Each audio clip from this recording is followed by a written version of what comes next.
폐쇄형 질문과 개방형 질문에 대해서 알아보겠습니다. 폐쇄형 질문이란 두 개 또는 여러 개의 선택지 중에서 선택을 하는 방법을 뜻합니다.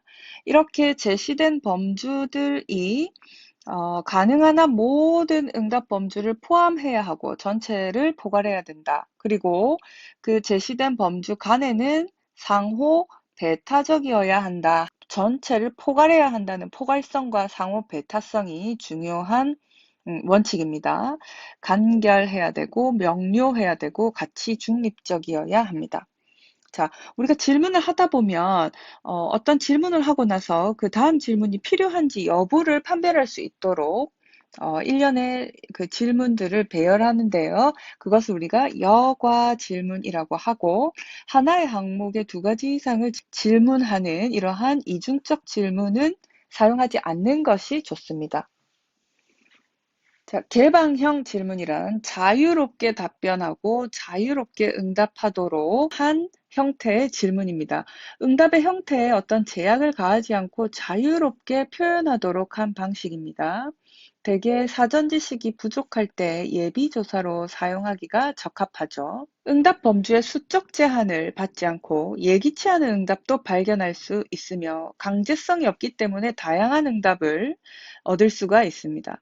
응답자에게는 자기 표현의 기회를 줄 수 있고 모든 가능한 응답을 이끌어낼 수 있습니다.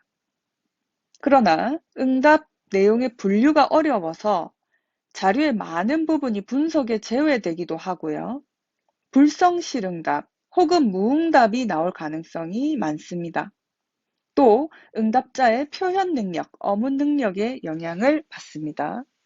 다음과 같은 질문의 형태는 여러 개의 선택지를 주고 하나를 선택하게 하는 다지선다형입니다. 이러한 다지선다형 설문이 가지고 있는 문제점은 무엇입니까? 자, 0%, 1%, 10%, 11%, 100% 이상. 자, 그러면 10.5%는요, 어디에 들어가야 되나요? 0.5%는요, 들어갈 곳이 어딘가요? 따라서 각 선택지가 전체를 포괄하지 못하고 있죠. 포괄성의 문제가 있습니다. 질문 문항이 가지고 있는 가장 큰 문제점은, 자, 볼까요? 100만 원보다 적게 번다면 100만 원 미만일 경우에는 선택지가 없어요. 또 500만 원 이상일 경우에는 선택지가 없네요. 따라서 전체를 포괄하고 있지 못하죠. 4번이 정답. 다음 질문 항목의 문제점은 무엇입니까? 환경오염의 1차 책임은 어디에 있습니까? 자, 대답 가능한 응답을 모두 제시하지 않았습니다. 따라서 2번이 정답입니다. 다음 질문 항목의 문제점은 무엇입니까? 귀하는 주택을 구입하는 데 있어서 자금을 어떻게 마련하였습니까? 자, 은행에서 융자를 받기도 하고 저축한 돈에다가 가족한테 조금 얻어서 했습니다. 자, 이 범주들은 서로 상호 배타적이지 못하죠. 자, 질문 문항의 문제점으로 지적한 것이 가장 적합한 것은 현금 서비스 받은 돈은 주로 어디에 사용합니까? 생활비도 사용하고, 의료비도 사용하고, 교육비로도 사용합니다. 자, 이처럼 응답 항목 간에 내용이 중복이 되어서 상호 배타적이지 않다는 문제점이 있습니다. 폐쇄형 질문의 경우 작성 원칙으로 옳은 것은 범주는 가급적 적을수록 좋습니다. 간단 명료하고 중복이 있어서는 안 됩니다. 그 다음에 가장 중요한 것만 범주로 제시해서는 안 되고 전체를 포괄할 수 있어야 됩니다. 따라서 제시된 범주가 가능한 모든 응답 범주를 다 포함해야 합니다. 2번이 정답입니다. 설문지 회수율을 높이는 방안으로 거리가 먼 것은 폐쇄형 질문의 수를 줄입니까? 회수를 높이려면 응답이 편하도록 해야 합니다. 응답이 편한 것은 개방형 질문보다는 폐쇄형 질문이죠. 따라서 회수율을 높이려면 폐쇄형 질문의 수를 줄이는 것이 아니라 늘려야겠죠. 폐쇄형 질문의 단점과 거리가 먼 것은 폐쇄형 질문은 응답이 끝난 뒤 코딩이나 편집 등 번거로운 절차를 거쳐야 한다. 이것은 개방형 질문의 단점입니다. 다음 질문 문항에서 주된 문제점은 무엇입니까? 여러 백화점 중에서 귀하가 특정 백화점만을 고집하여 간다면 그 이유는 무엇입니까? 임의로 응답자들에 대한 가정을 두고 있습니다. 특정 백화점만을 고집하여 간다고 가정을 하고 문제를 내고 있죠. 따라서 이런 문제점을 가지고 있습니다. 질문 문항의 문제점으로 적합한 것은 자, 시도에 대한 정보와 외국에 대한 정보, 따라서 명확성이 결여되어 있습니다. 다음 질문 문항의 문제점은 무엇입니까? 식비로는 얼마를 쓰고 문화생활비로는 얼마를 쓰는지 구체적으로 각각 얼마인지를 물었습니다.